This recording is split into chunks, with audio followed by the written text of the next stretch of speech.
আবৃত্তি করছি কবি আবু জাফর ওবায়দুল্লাহর লেখা কবিতা কোনো এক মাকে। কুমড়ো ফুলে ফুলে নুয়ে পড়েছে লতাটা, সজনে ডাঁটায় ভরে গেছে গাছটা, আর আমি ডালের বড়ি শুকিয়ে রেখেছি। খোকা, তুই কবে আসবি, কবে ছুটি? চিঠিটা তার পকেটে ছিল, ছেঁড়া আর রক্তে ভেজা। মাগো, ওরা বলে সবার কথা কেড়ে নেবে, তোমার কোলে শুয়ে গল্প শুনতে দেবে না। বলো মা, তাই কি হয়? তাই তো আমার দেরি হচ্ছে।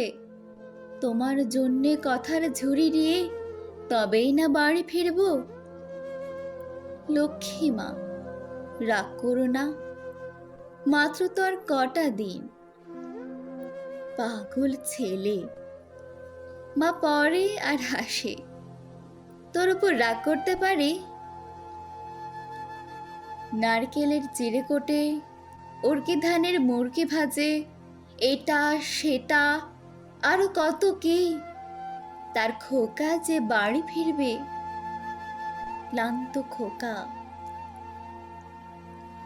কুমড়ো ফুল শুকিয়ে গেছে, ঝরে পড়েছে ডাঁটা, পৈলতটা নেতানো।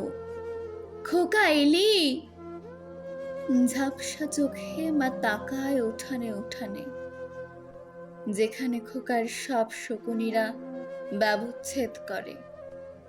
এখন মার চোখে চৈত্রের রোদ পুড়িয়ে দেয় শকুনিদের। তারপর দাওয়ায় বসে মা আবার ধান ফানে, বিন্নি ধানের খই ভাজে। খোকা তার কখন আসে, কখন আসে? এখন মার চোখে শিশির ভোর স্নেহের রোদে ফিটে পড়েছে।